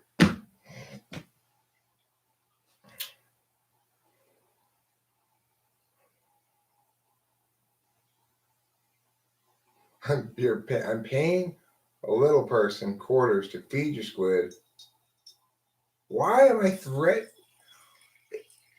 Who's threatening? Is the squid threatening the little person with a drill? I can't tell. I think you got a misplaced modifier there, Bozo. Bozo the Clown is notoriously haphazard with his modifier placement. He was subjected to a modifier negligence civil liability suit. And the court said, no, there's no positive obligation to use modifiers well. And threw it out of court. Ever since then, you can't get punished by the government for misplaced modifiers or be held liable in a civil court. The landmark day A dark day for us grammar Nazis. A very dark day indeed, but for the rest of the world, I guess, a day when things finally made sense again. Your first song was about Chew. You wrote on your guitar at 13. Well, you started playing guitar younger than me. I didn't start playing guitar until I was 21 years old. I think 21. Yeah. The first musical instrument I played, really, of course, like everybody, was singing along to records in my room as a little kid. And my parents got me piano lessons, and I hated piano lessons so much. So all TE.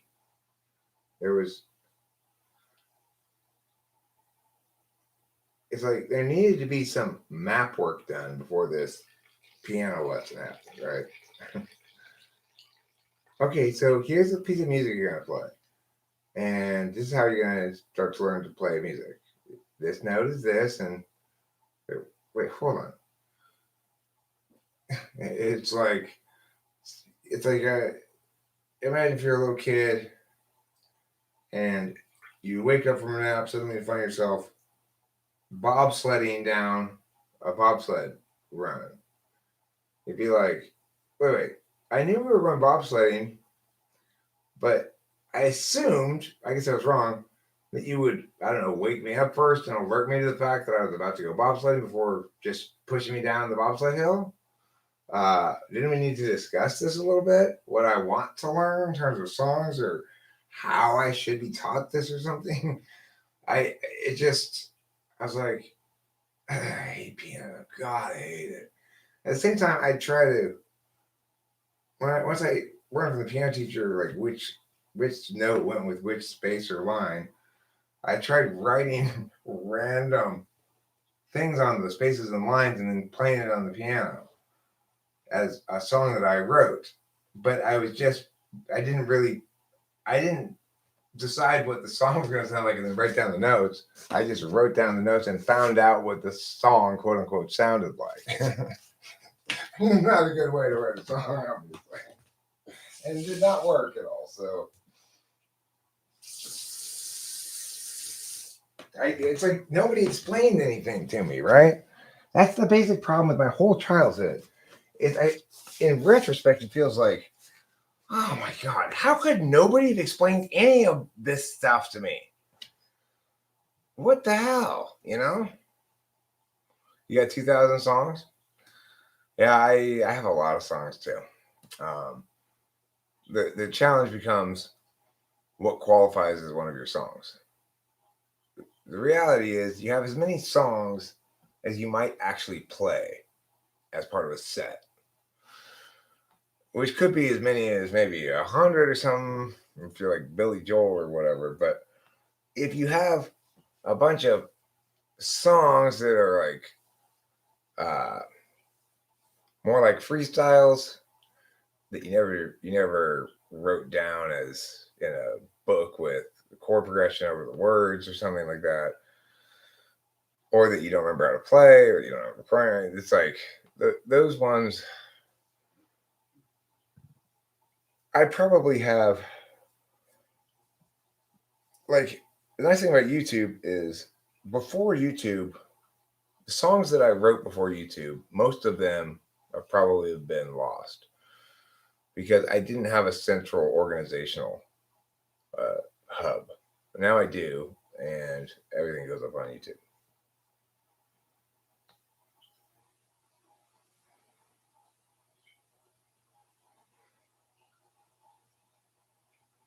My music professor told me I would fail after she heard my album Doing All by Ear. You sing in 5 languages, you speak 3 languages, but you only understand half a language. And that's kind of generous. And the language you understand is Esperanto. You only understand half of that. So you're really screwed when it comes to hearing things, but when it comes to expressing yourself, you're fine. You only write in hieroglyphics, which makes it doubly difficult because you got to use a Rosetta Stone every time you communicate. That's why it's taking you so long to write all your chats here. No. All recorded in my studios in 1987. I was, well, fantastic. You got a better, more complete archive than I do then. Unfortunately for me, I haven't retained. I mean, I didn't start recording music until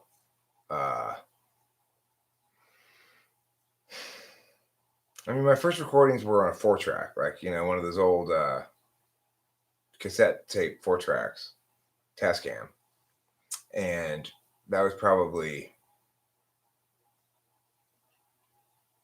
93 or something, 93 or 94. But I haven't been recording consistently the whole time, right?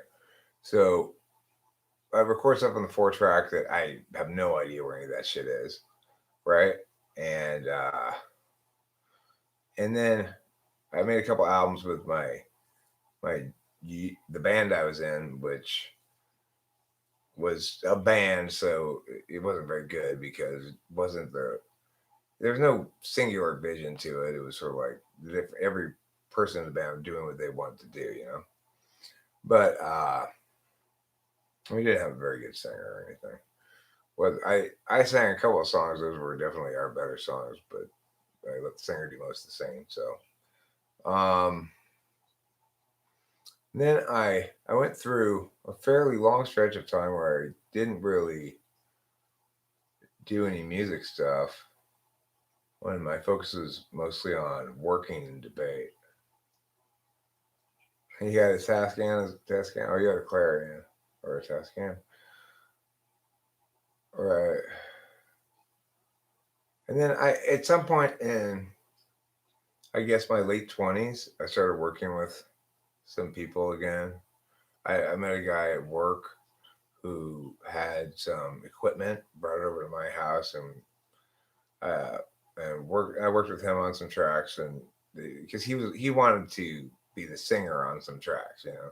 But in the process, I got to have his equipment in my house for the duration of that relationship, and I made a lot more stuff for myself than I did working with him on it, you know. So, and that's repeated that pattern. Then that relationship kind of fades away or whatever. That guy takes his stuff away, and then I kind of don't have any gear for some years, and then or I have to take a new approach to making shit. So it's like I listen to different shit that I made. Some stuff I make in certain apps when I have certain pieces of equipment sounds a lot more well produced, even if it's old a long time ago, which is kind of weird than some of the stuff now. And production in general is very hard for me. It sounds to me like you'd be somebody I'd like to ask some questions to about what are some good strategies for doing some things as far as production goes, because I definitely don't feel like the expert when it comes to recording music at all. I feel like obviously I'm failing, or people would like it more, you know. Well, thank you, I appreciate it. I think the thing is, to be successful, you have to have both good songwriting and or the equivalent, which depending on what kind of track it is, right?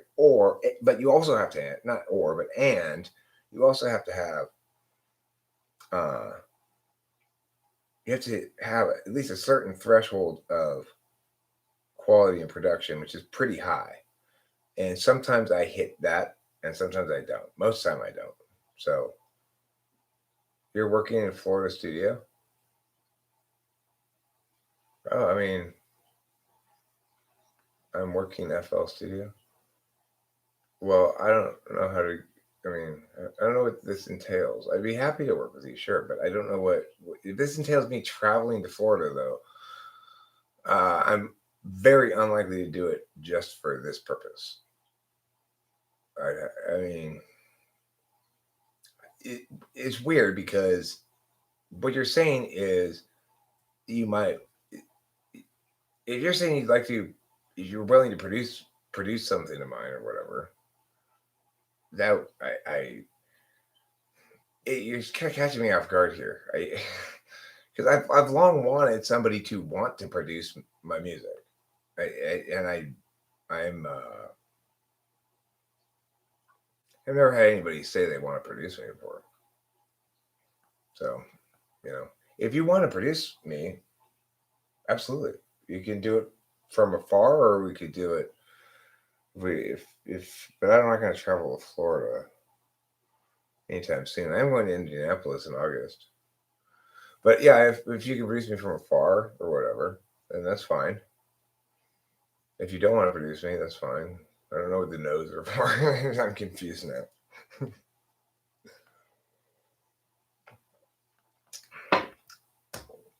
I'm good at following instructions too. If somebody wants to take on the role of producer and say, okay, I've listened, this is what I would love to have happen is somebody say, okay, I've listened to some of your stuff and I've identified this particular song or whatever that I think you produced badly that I'd like to do over and I want to produce it instead. That would be one thing that I would love to do. Or if they have some, like, I still don't have, there's some songs that I have that I don't have recorded properly. I just have like acoustic guitar and voice recordings of them. I don't have them multi-tracked.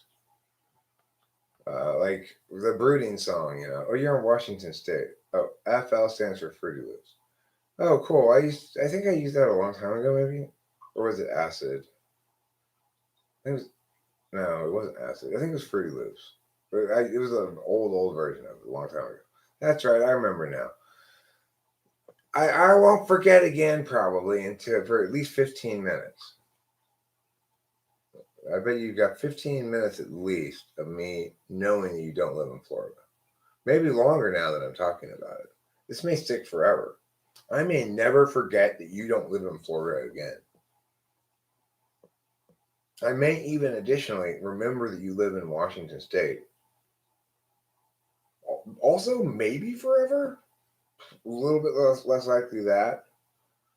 But now I know for sure that you don't live in Florida.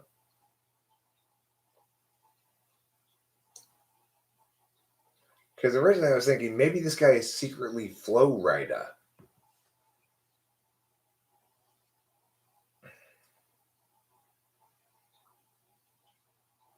It's a really long drive from Washington State. We went to visit Hambone up there. Portland is obviously a little bit less of a long drive than up higher in Washington State, but you're obviously near the southern border of Washington State if you're near Portland. But the moral of this story is it was a fun trip with Rachel, but there were a couple stretches of it because we did each of the drives in 2 days. So drive all the one day, spend the night in a hotel, drive most of the next day, and you get to where you're going. That's pretty rough on an old man's body.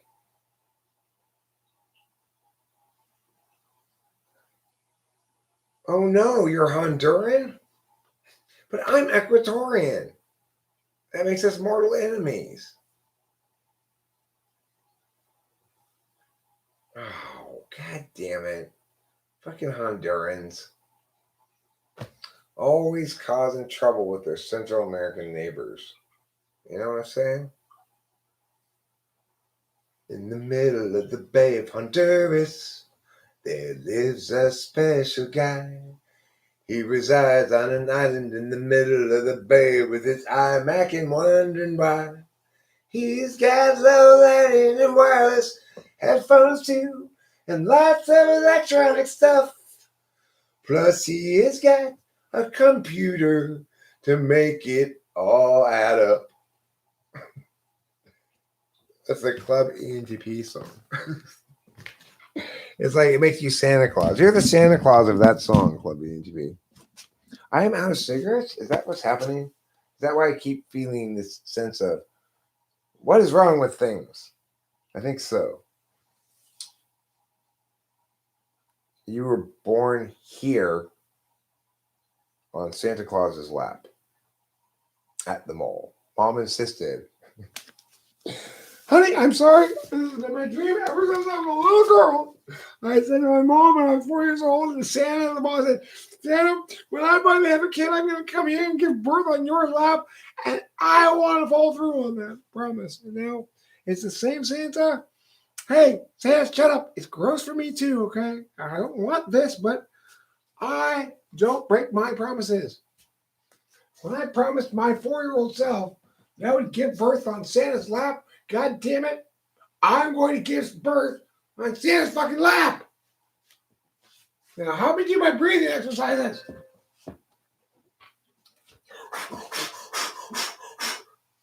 Easy, honey. Merry Christmas. Ho, ho, ho.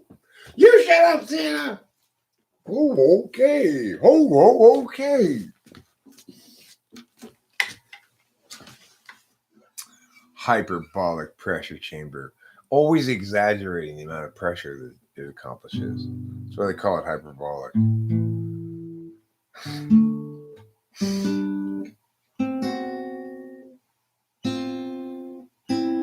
Is it off? It's in Washington State, and it's called Guanaja in the Bay of Honduras. Is in the United States. That is weird. Somebody at the International Naming Festival should have caught that before they said a lot of those names. You remember the International Naming Festivals where they choose all the names for everything?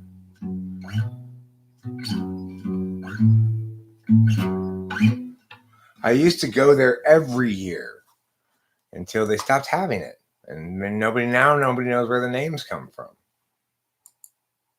I thought it was Santa, but I guess he was traumatized by some lady giving birth on his lap at the mall.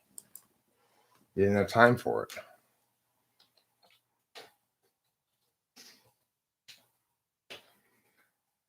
Apparently, for years after, he'd wake up in the middle of the night screaming, "Placenta! I have placenta all over me!" One of a myriad of history's well-articulated stories involving accidentally getting placenta on you. Ew! Judy, you got afterbirth all over me. I told you not to stand there. Ew! What is that? That's part of the umbilical cord, okay, Judy? Don't freak out. It's all natural. It's perfectly natural. You know, the blood in there, that's stem cell blood. You're going to want to drink some of that. You can't go wrong with stem cell blood, Judy. You know that. It's the wonder drug that does wonders. It's the next best thing to adrenochrome. Inquiring minds want to know, why is it that only children have adrenochrome? Why? At what age do we stop making adrenochrome for the dominant elite to drink from our blood? Inquiring minds want to know. I include myself in that set of people whose minds are inquiring. I'm curious as to the explanation regarding that. Because you hear about this thing where these dominant elites are drinking the blood of children so that they can get their delicious adrenochrome. But my question is, why can't they get it from adults, you know? Is adrenochrome just too pure and good for adulthood? It can't survive the death of nativity or something? Seems awfully metaphysical reason for a body to produce or not produce a given chemical. Joe? What? We're all out of adrenochrome again. Oh, fuck. You know how hard that shit is to get? You know I need it. You know I need my adrenochrome to stay young. Can't you just get plastic surgery? No. Doesn't taste as good. I don't have this song recorded. Just brooding here won't do any good. But brooding's more and more my style. I seek the cheer ways of standing where you stood, 'cause I've been stuck here a while. That's in part a natural selfishness that makes it easy to have fun. But flutters in the gut become a fist as all my visions come undone. I tried to stay distracting from the afternoon away, but having new realities bear down on every day, and for a bit I am out of it. For reasons still unsaid, still I need it out of me. What's inside my head? It seems like everybody's so sensitive and ready to just get mad. I think the civil ways of living like a kid, 'cause who wants to be the dad? Have we lost our sense of scope and scale, our capacity to laugh, the sense to know when not to wail, and how to tip the golden calf? I thought these changes tried to dream the afternoon away, but having new realities are breaking every day, and for a bit I am out of it. Reasons still unsaid, but still I need get out of me. What's inside my head? And still I'm sad, so sad for me, sad for her unhappily, and what you call sorrow I call home. Blues that sink clear down to the bone, down to the bone. Still I'm sad, so sad for me, sad for her unhappily, and what you call sorrow I call home. Blues that sink clear down to the bone, all the way down to the bone.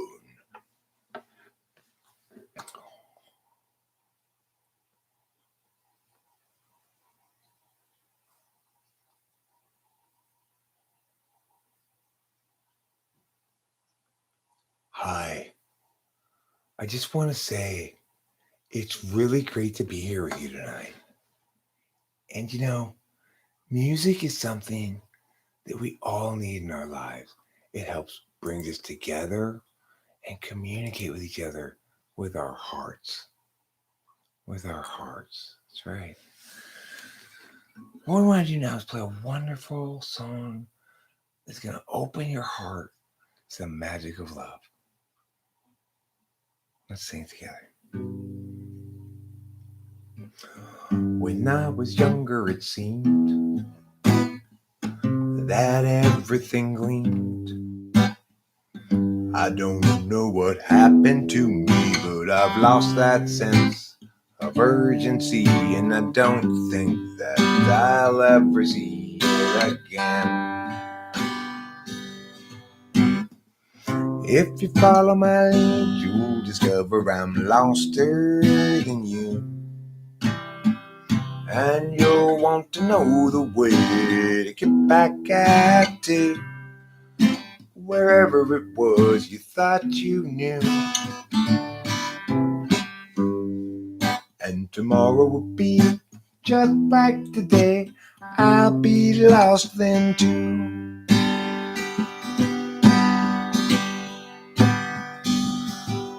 It's a matter of mood as much as a matter of will, and the things I do and the direction I point to still seem a part of me, but departedly. And I wonder if I'll ever see them again. Ba-da-da, ba-da-da-do, ba-da-dee-da, ba-da-da-do. Ba-da-da, ba-da-da-do, ba-da-dee-da, do-da-do. Boopity-doo. A boopity-doo and a boopity-dee. A boopity-woo and a boopity-wee. A smoopity-smoo and a smeekity-sma. She, sha. Gerald has a thought. Gerald has a lot. Gerald has a plot to get the margarine tater tots. He's got a good idea for a name-changing business. Thinking now about what to call Christmas when they hire his firm to change that name. Gerald always thought there'd be chance enough to return to the work after up.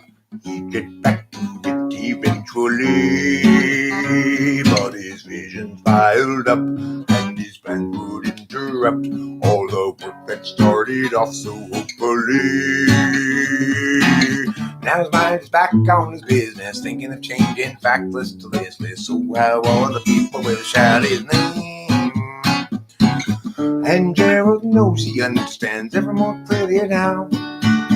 He won't provide explanation regarding the why or the how.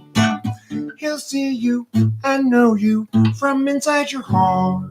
Exciting, delighting, Gerald plays his part. But Gerald still knew there's too much to do. He had dropped time in the underview. Too much to be but where now and what? Too much time spent picking this cue with you. Gerald has a thought. Gerald has a lot. Gerald has a plot to get the margarine's tasty spots. He's got a good idea for a name-changing business. Thinking now about what to call Christmas when they hire his firm to change that name. Gerald has a lot. Yeah, I am dumb AF.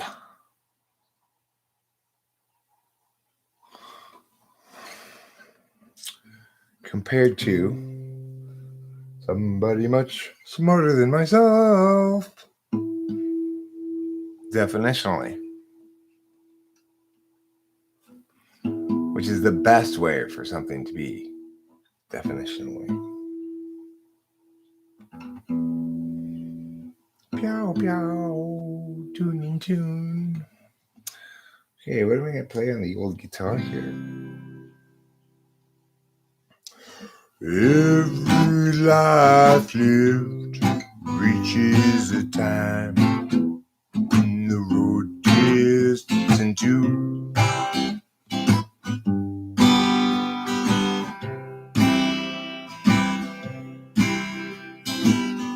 There are times, dark times, times of despair,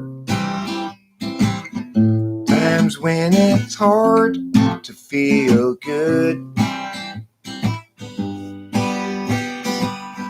That's when I look for my sack full of solvency and that satchel of helpful goods. Satchel of helpful goods. Satchel of helpful goods. Satchel of helpful goods. Every life lived reaches an end when the roads just disappear.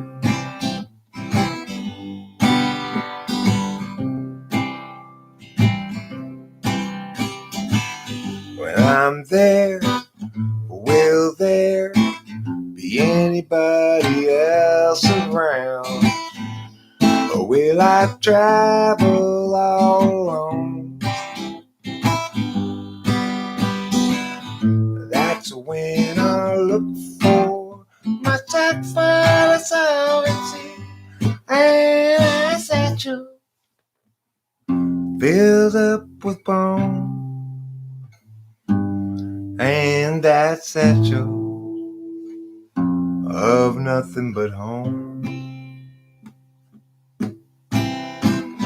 A satchel of helpful goods. Satchel of helpful goods. Satchel of helpful goods. Satchel of helpful goods. Satchel of helpful goods. Satchel of helpful goods.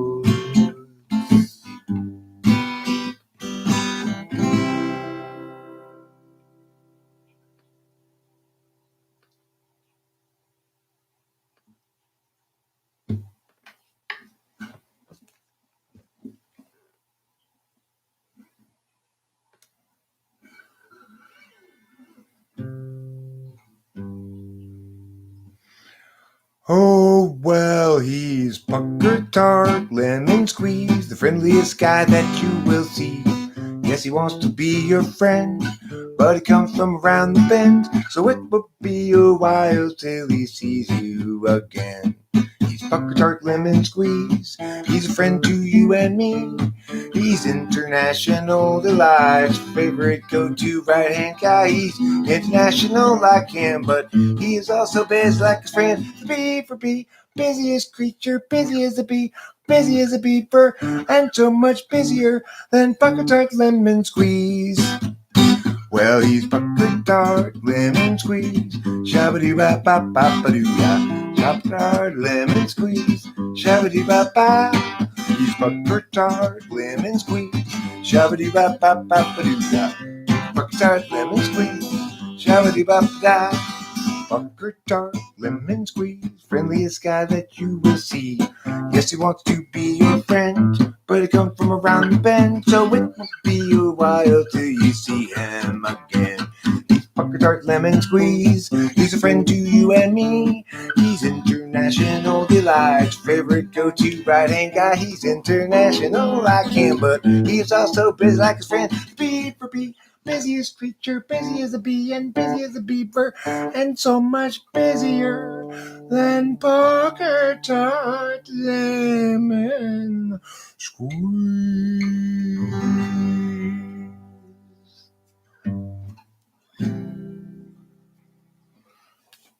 That's what it's called, pucker tart lemon squeeze. It's a relatively new addition to the list of songs that I play, which is very, very short list of songs that I regularly practice and play.